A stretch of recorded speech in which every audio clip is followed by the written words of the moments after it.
Gracias, presidente. En primer lugar, cuando lo escuchaba al senador Sanz que planteaba el discurso del miembro informante, del senador Fuente, en 30 años de democracia, y para mí que voy a cumplir 29 años de afiliado a la Unión Cívica Radical, la verdad que uno cuando escucha las cuestiones profundas desde el punto de vista ideológico que tiene que ver con la pertenencia a partidos populares como el radicalismo y el peronismo, a veces las cuestiones que plantea el senador Fuentes son como una sinfonía a nuestros oídos, porque honestamente uno comulga muchas de esas ideas, de esos principios de lucha que tienen que ver con reivindicar la igualdad de oportunidades, la lucha contra los más poderosos. Pero el problema es que cuando nosotros bajamos a la realidad y nos corremos del relato, la realidad pasa por otro andarivel que nada tiene que ver con lo discursivo, con lo que el oficialismo nos plantea como eje de debate. Y era por eso, presidente, a modo de rectificar,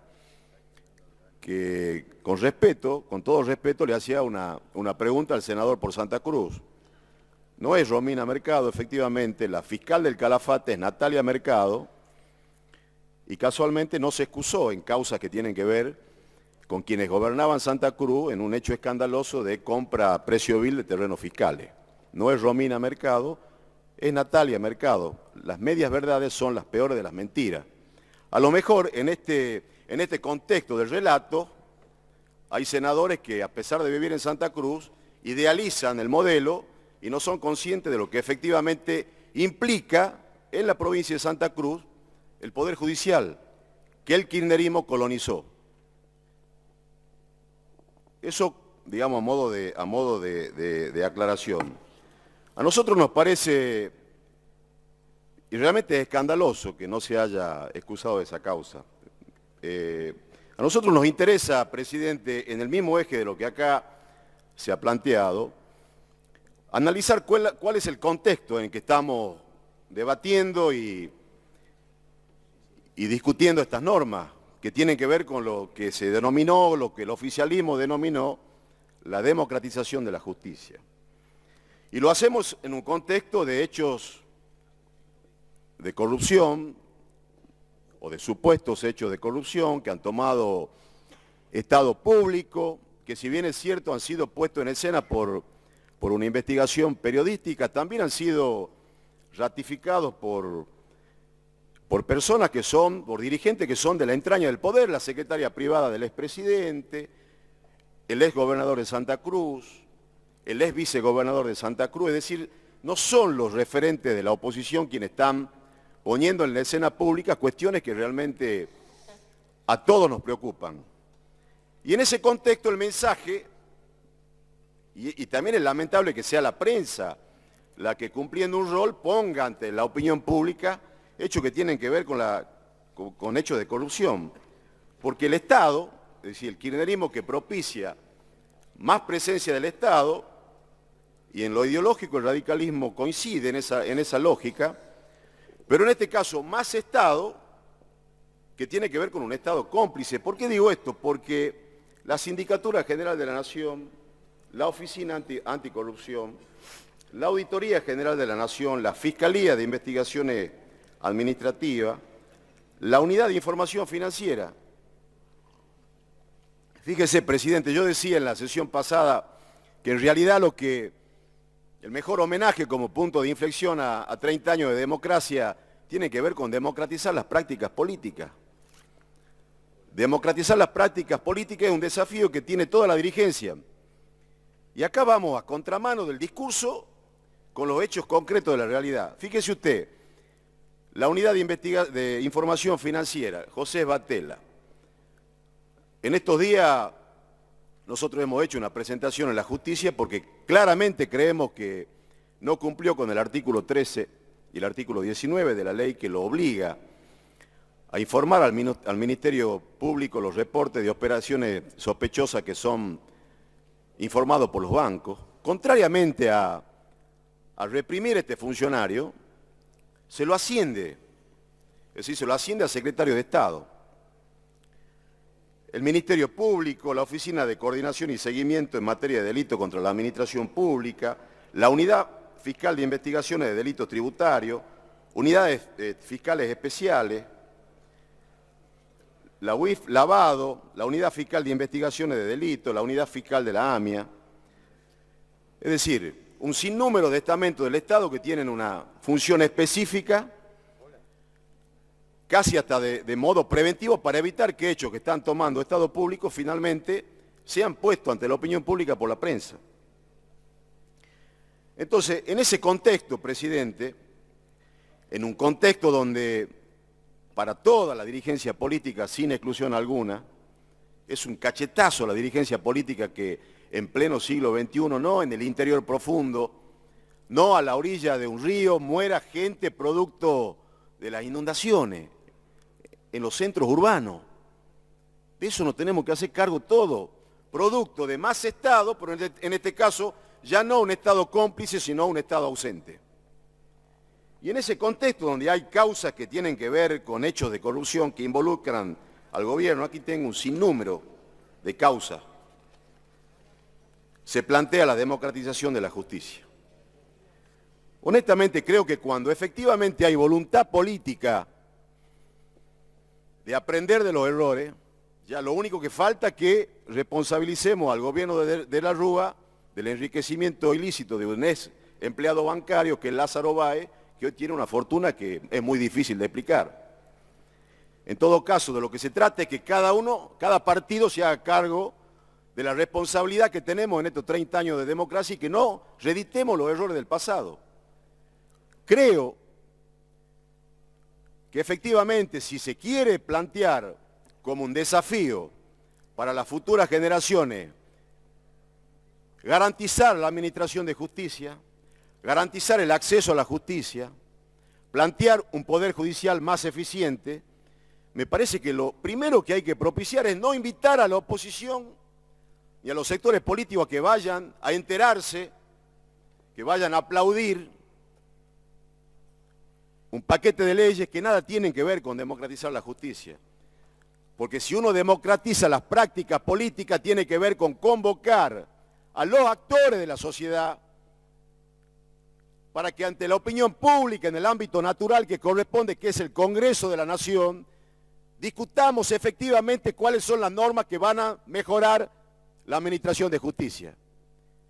Y es llamativo, presidente, es paradójico cuando uno habla del diálogo de sordos. Bueno, seguramente el tiempo dirá quiénes son los que no escuchan. Si serán quienes forman parte del oficialismo o serán los que formamos parte de la oposición.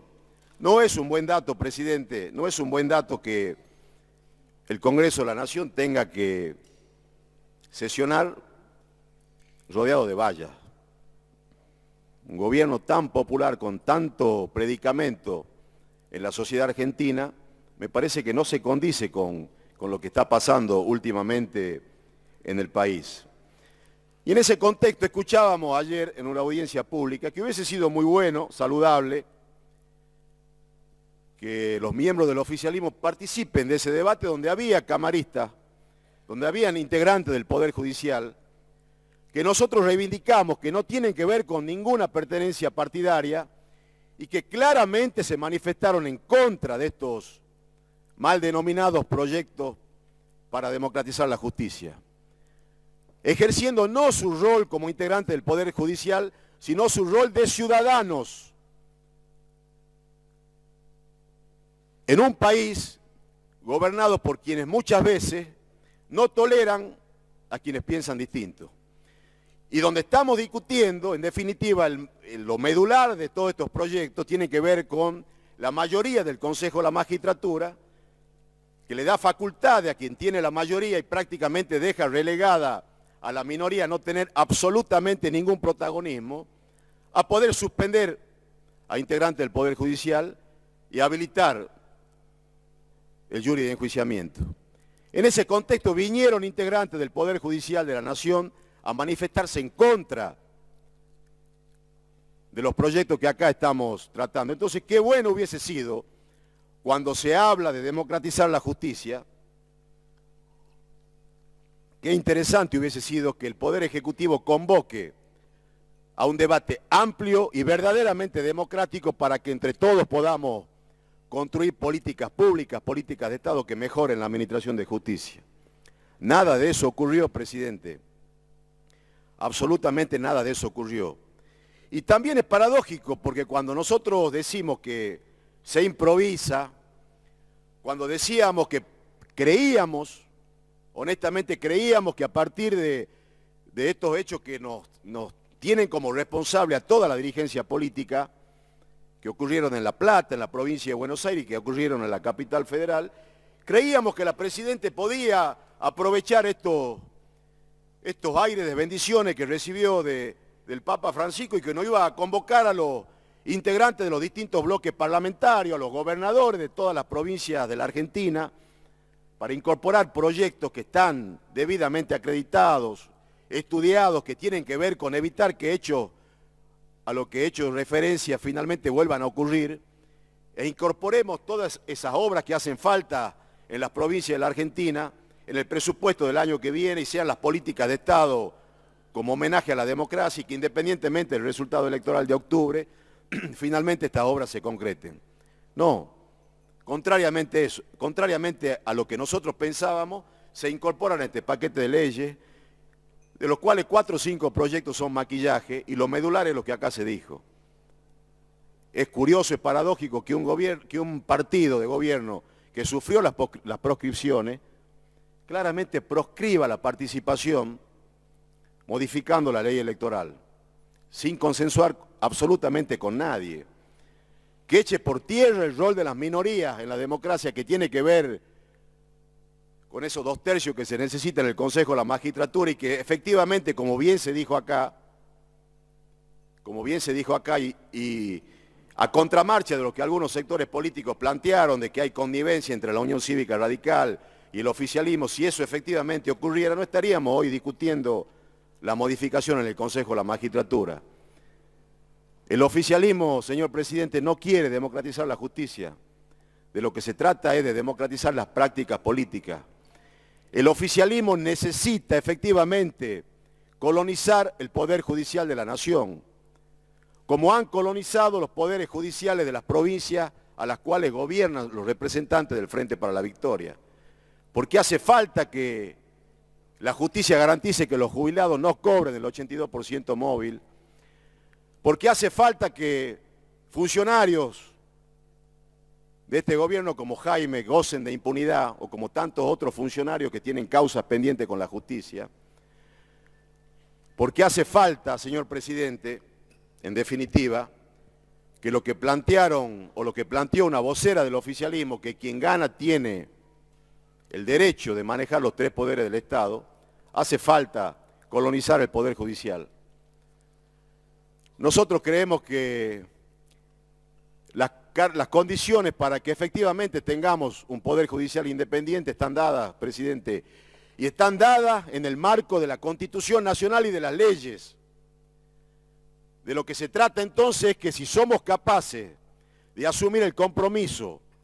de respetar la Constitución Nacional, de ponerle lo más alto o pisotear la Constitución Nacional, señor presidente, en definitiva, ustedes tienen la palabra. Por esa razón y por lo que han argumentado los distintos integrantes de mi bloque y por lo que hemos planteado también en la sesión pasada, donde integrantes del oficialismo se encargaron de argumentar por qué había que quitarle la facultad de superintendencia y el manejo de los recursos a la Corte Suprema de Justicia. Ahora van a votar todo lo contrario a lo que dijeron en la sesión anterior, presidente, sin siquiera sonrojarse. Esto forma parte de un paquete de leyes que han sido absolutamente improvisadas y que nada tienen que ver con democratizar la justicia, presidente. Hay que aprender a cumplir con la Constitución Nacional. Cuando cumplamos con la Constitución Nacional vamos a tener efectivamente un Poder Judicial independiente y no un traje a medida lo que necesita hoy el partido de gobierno. Muchas gracias. Gracias.